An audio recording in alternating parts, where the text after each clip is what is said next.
And with that, we bring in Matt Hasselbeck. 18 years, 3 Pro Bowls, Super Bowls.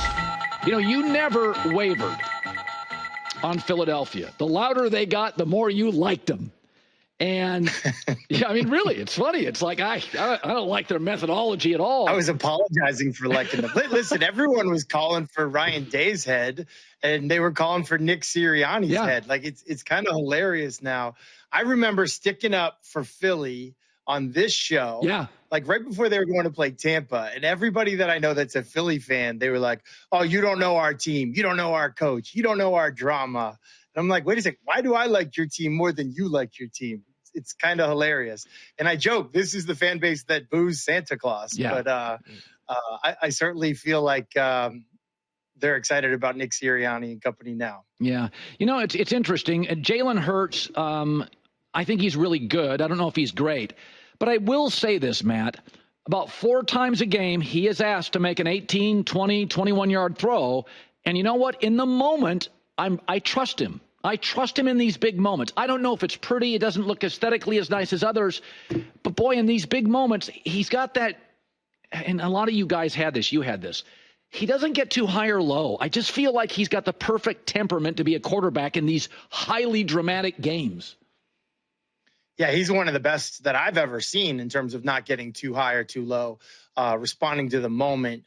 The questions with him have obviously been health. You know, he had the knee injury, but then also you heard Tom Brady allude to it during the broadcast. He said, you know, sometimes he'll knock the team out of field goal range, trying to do something with his legs, doing a little whirly bird, you know, spinning out of something that he doesn't need to. He could throw the ball on time. But I thought what he did really well yesterday is while he did that, the play ended in a throwaway. He protected the team by protecting field position that way. And really, I thought he was outstanding. Now, he's going up against Patrick Mahomes, and just like last time, he's going to get judged not only on the stats, who he is as a passer, but if you remember in the matchup last time in the Super Bowl, he played pretty well, except he fumbled one time, and it was a scoop and score for the Chiefs that ended up being a 3-point game. And so he's going to have to be flawless in all areas of his game to get the win this time. So one of the things, and I really want to break this down. So one of the things they do well is their tush push.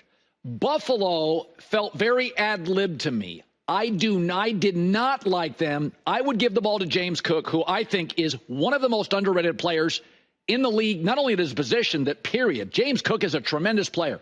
So when I watch the tush push of Buffalo, I'm like, guys, you got a whole playbook.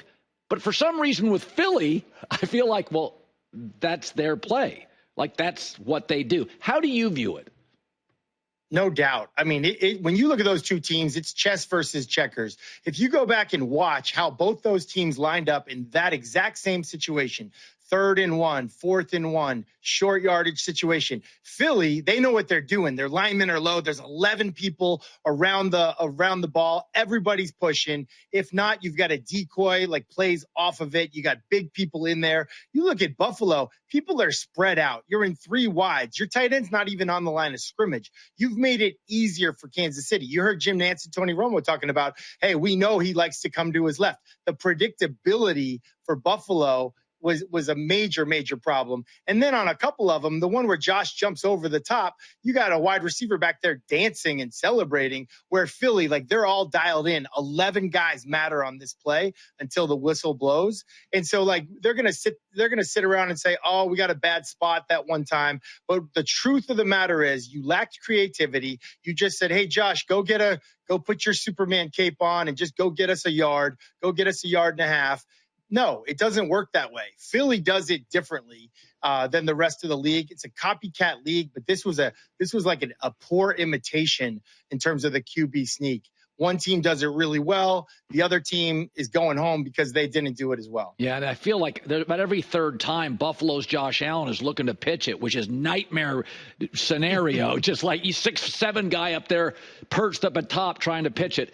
So Colin, if you remember early this season, the Philadelphia Eagles were taking a lot of heat in the first month of the season because they weren't good at the tush push. And I said it then. I said, you know, most teams have to get 10 yards. The Philadelphia Eagles have mastered this play. So they have to get like 8.5, 9 yards to get a first down because they're automatic. early in the year, and people were saying, oh, they don't have Jason Kelsey. I do believe there's detail to how these guys are getting it done in Philly that other teams don't have. So there's so much to unpack in the Chiefs-Bills game. I've said this. Whenever you get two Titans, you're always going to complain about officiating. If I recall, you were in a Super Bowl against Pittsburgh. I swear to God, every call went against you. In fact, the Pittsburgh Post-Gazette the next day did a poll, and they said the Seahawks got hosed. So you've been in these big games. But here's why I'm going to defend Kansas City. First, I didn't like the 4th and 1 stuff by Buffalo. Second, the Dalton Kincaid drop. The other thing is, I understand physical football wins. But essentially, they ran the ball 16 out of 17 times to start the second half, and I'm like, wow, that's really restrictive. You could do that with a lot of quarterbacks. I'm not even doing that with Jalen Hurts. Forget Josh Allen. I didn't love some situational, circumstantial coaching by the Bills. So I'm not going to give you that argument. I felt Spags and Andy Reid had great days. I didn't think Brady and McDermott had necessarily great days. Or am I off there? Well, I was really disappointed in the short yardage and goal line plan, the 2-point plan. I was really disappointed in that. But I would put more blame on, first of all, I don't think the Buffalo Bills defense is very good. I don't think they showed up. Like, if they want to complain for a reason, like why they didn't win the game, they didn't play well. I thought the defensive calls were fine. I think they need to play better in the back end, and that's just a fact. But other than that, I would say the guys around Josh Allen need to step up the way the guys around Patrick Mahomes stepped up. I mean, that Xavier Worthy catch. Yeah. I mean, it really, first of all, could have been a sack. Could have knocked him out of field goal range. Then he throws it up, and it could have been an interception. Except what? Except a guy on Patrick Mahomes' team went above and beyond and made a play that was a difference-making play for his team. Now it's 1st and goal from the 3-yard line after that play. On the flip side, I just don't think the guys around Josh Allen made those plays. You mentioned the drop at the end of the game. Yes, was it a great call by Steve Spagnuolo? Yes, it was. Did Josh Allen do something heroic and give his guys a chance to be in field goal range and send it to overtime? Yes, he did. Yes, he did. And again, I just think the people around these star quarterbacks stepping up or not stepping up has been the difference. And quite honestly, the biggest thing for me, I mentioned it, Buffalo's defense. They did not play well enough to deserve to be in the Super Bowl, in my opinion. You know, I was saying this. Tiger Woods wore the red on Sunday. Mahomes red on Sunday. Michael Jordan. There is something about this, is that Michael did this to people. Tiger definitely did it to people. And Mahomes is doing it to people. They get in your head. Is that we all watch the highlights on Tiger Woods. The gallery, a golfer would be on the 2 holes behind Tiger, and the gallery would scream, and he knew that Tiger hit a great shot. And all of a sudden now, are you grabbing a different club in the bag? What's interesting about Mahomes is that he rushed 11 times yesterday. He rushes 4 times a game. I thought from the first series on, Matt, that, and maybe you've witnessed this in your career, the great players get almost more aggressive in big games. I don't know if they feel a need to do it or responsibility, but I think Mahomes feels different every time he plays Buffalo. He feels different to me. Yeah, I kind of agree with you. And I thought Josh Allen, as well as he played yesterday, he started out kind of shaky. And I thought the Buffalo defense started out a little bit shaky. Like they would see it was play action, the move the pocket type play, and they would turn their back and just sprint to the receivers. Eliminate, not even thinking that, hey, Patrick Mahomes can use his legs and run for these first downs, run for these touchdowns. I just thought they were off balance themselves. But even when it was a good play call defensively, you saw guys getting picked off. You got DeMar Hamlin one-on-one against Xavier Worthy, mismatch. It's a quick 5-yard out route. It would have been a touchdown in flag football. To me, it just was not it wasn't a championship performance by the defense. And it was like they were surprised that Patrick Mahomes can use his legs as well as he did. And that should be no surprise to anybody by now. You are part of a Super Bowl that was largely viewed as a poorly officiated Super Bowl. So you tell me, how do players, because fans complain about it. I don't hear players a lot complaining about it. How do you view in a big game officiating on close calls? Did your coach tell you not to worry about it? How'd you view it? Yeah, well, the players are just afraid to get fined. Like that, so whatever anybody says at the podium, you just choose your words so carefully. Some guys do it well. They say like, oh, it was us against everybody. You know, they beat around the bush. Other guys, they have to learn the hard way by getting fined. No, I think it comes down to control what you can control. But when you talk about the spot, right? When you talk about like everyone just expects Jordan, Tiger Woods, Patrick Mahomes to do it. The fans expect it. Like you wonder, like these refs are human. Do they just sort of expect it? Are they almost just like, yeah, we kind of know what's going to happen here. So I do think this year in the offseason, I do think they will introduce some sort of change to how we measure a first down. Like you watch tennis, you watch baseball, you watch golf. They have technology that can tell you where a ball goes by the centimeter. Why can't we do that in football? Why do we still have a bunch of old retired guys holding a chain and say, oh, yeah, 10 yards is like right about there. One ref on one side, the other official on the other side. Traditionally, you try out new technologies like that in the Pro Bowl or in 4 preseason games. We no longer have a Pro Bowl. We no longer have 4 preseason games. So when are they going to work the kinks out of technology? I don't know. But I would expect that there's going to be at least somebody lobbying for a change in how we measure a first down going forward. Philadelphia, the better maybe roster. Kansas City coach, quarterback, edge. Do you have an initial interpretation or opinion on the Super Bowl matchup? Well, my opinion is that, the Chiefs will start out as the favorites, and then, all the degenerate types in Philly will bet on the Eagles, and it'll change. But there truly is an excitement right now with the Philadelphia Eagles, with their fan base. I don't know if the Chiefs are quite as excited. They're like, yeah, we expected to be here.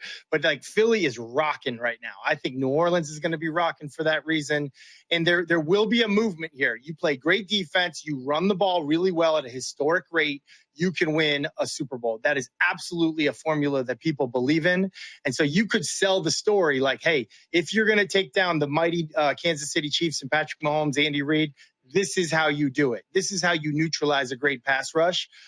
Should be a great matchup. If you love the passing game, you're going for the Chiefs. If you love the running game, great defense, sound defense, you're going for the Eagles. And I would say, like, just having gone against Spags many times in my career, and I'm thinking like he's one of the toughest guys to go against. One of the best things you can do against an exotic blitz at critical moment type team is run right at them. Run right at their blitz. They're blitzing your protection. You make sure they're gap sound in what they're doing with their blitz schemes. And so for that reason, this should be an epic matchup. Finally, you're the GM, and they've got a good one in Washington. What are the 2 or 3 pieces, maybe in the draft or free agency, Matt, give me 2 or 3 pieces you would add to Jaden Daniels going forward? You have to improve that defense. Like that defense, when you look at the success that rookie quarterbacks have traditionally had in this league, they've got like a top 5 defense. He has a bottom half defense. Like they are not anywhere near matching the level of talent that he has. He is carrying that team, unlike what's happened with other rookie quarterbacks where the defense carries them.